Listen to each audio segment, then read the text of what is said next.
Well, if the emergency rule persisted, that means there has been emergency protests. And emergency protests cannot end emergency rule. Protests have to be very well planned and sustained. There has to be organic too. So maybe the people who are doing the protests should find out a way to do real protests. And the kind of protests that can end the emergency rule. Yes. Yeah. So, how do you think the protest can go to end that emergency rule in Rivers State? We won't just get involved in the protests for the sake of protesting. It will be because there's a larger goal that it serves in our revolutionary desire to change Nigeria. For instance, our organization cannot fight between two thieves. Wike and Fubara are birds of the same feather. So, based on principle, we can take a position that we are opposed to the emergency rule because it's of course unconstitutional, it's illegal, it's illegitimate and very, very unpopular. But we cannot in any way support either of these guys. That's our problem. You know, Okay, how will you react to the FCT minister, Sowore, when he openly support the suspension of the governor of the Rivers State, Fubara? Fubara was suspended to please Wike in the first place. So Tinubu has already started planning his selection in 2027. So that Wike is going to be one of the people he will use. You know, Wike is the only politician in Nigeria today that belongs to more than one political party. He's a member of PDP and also a member of the APC. And a member of some other parties that you may not have heard of. So there is a very strategic move on their part to destabilize Rivers, give Wike the opportunity he needs in Rivers, to flex his muscle, to empower him at the detriment of the people of Rivers for political expediency. You saw what they did. The first thing they went after was to give the sole administrator the chance to be spending money. I heard they spent already 300 billion naira.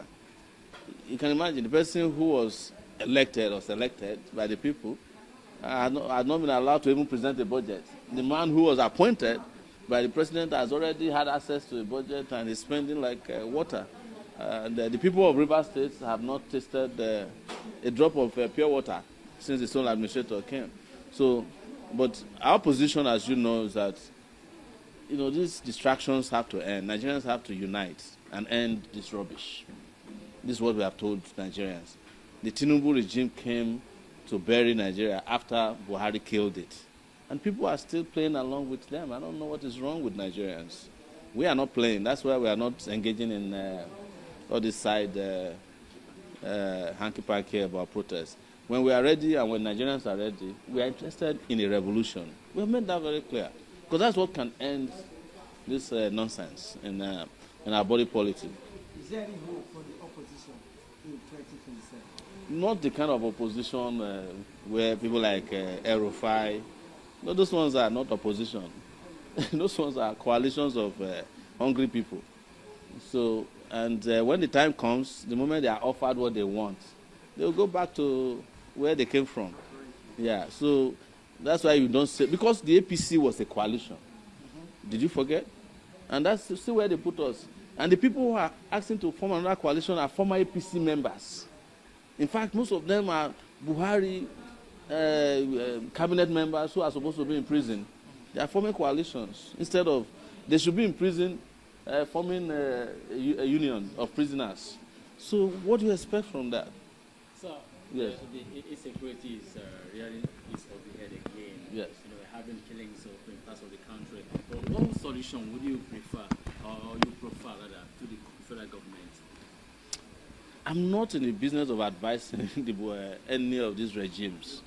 They have failed, and we have told the Nigerian people, you advise them, they don't listen to advice. They are not here to take your advice. They came here to take care of business, their own personal and private business. What would you do if you are in their position? If I was in their position at this time, there will not be Boko Haram anymore. There won't be bandits, because you have to solve the problem by attacking the root cause of the problem. Okay. The root cause of the problem of insecurity is first and foremost economic inequality. That's the first reason why there are plenty of hands to be used as the workshop of the devil. And then the second aspect of it is to get our security agencies to do what security agencies do, not to be aiding and abetting criminality. You cannot have an IG, and I know you guys love to talk about the IG, Inspector General of Police, who is tired and have retired. You keep him in office, and you expect insecurity to end. It will not end. You have all these military generals who don't go to war. And it's only in Nigeria that somebody who has never fought a war before will become a general in the army, based on the number of traditional rulers he knows or the GO of his church. That's how they become generals in Nigeria, not because they go to war. If you see an Israeli general, it's because he has fought a war before. If you see an American general, he has been to Afghanistan, he has fought in Iraq, even though those wars might be wrong. But they have gone to war. But in Nigeria, you call these businessmen generals, they are all building estates in Abuja. They don't go to the war front. They don't know what's going on there. They are the ones who are happy that the insecurities are coming. So that is why you see this happening. You ask army to be doing traffic work on the streets. The police is not doing anything.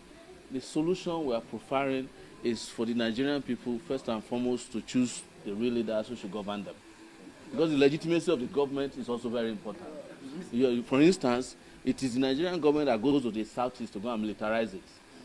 It's the Nigerian government that refused to release Nnamdi Kanu, something that would have solved a big problem. And then instead of releasing him, you go and put army in the east. Every kilometer in the east, there are army checkpoints. But after 100 kilometers in the north, you can't find the army. There was a man in Katsina who said there are only 5 guns in the local government in Katsina state. But why is it not the same in the southeast? So these things are deliberate. That's what I'm telling you. These are deliberate efforts on their part to undermine Nigeria. And I've said it very clearly. Those who are in power love the fact that they want to manage little territory, because that way they are not responsible for the territories. So they allow these issues to fester. But you cannot solve the problem without addressing the fundamental problem of leadership.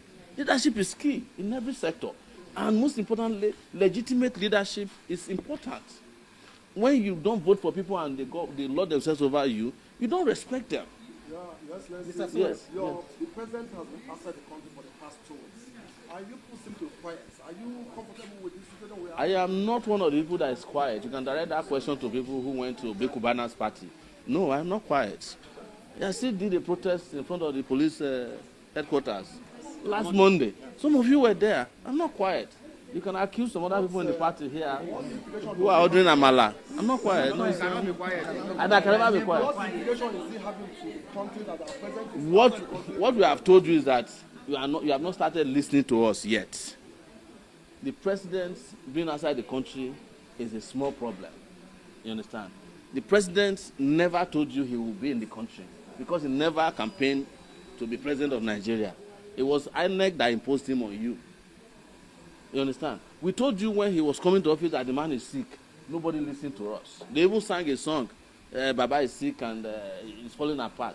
Nobody listened to us. We told you that he's coming to govern Nigeria with his family. You didn't listen to us. Now that he's in power, you are calling him president.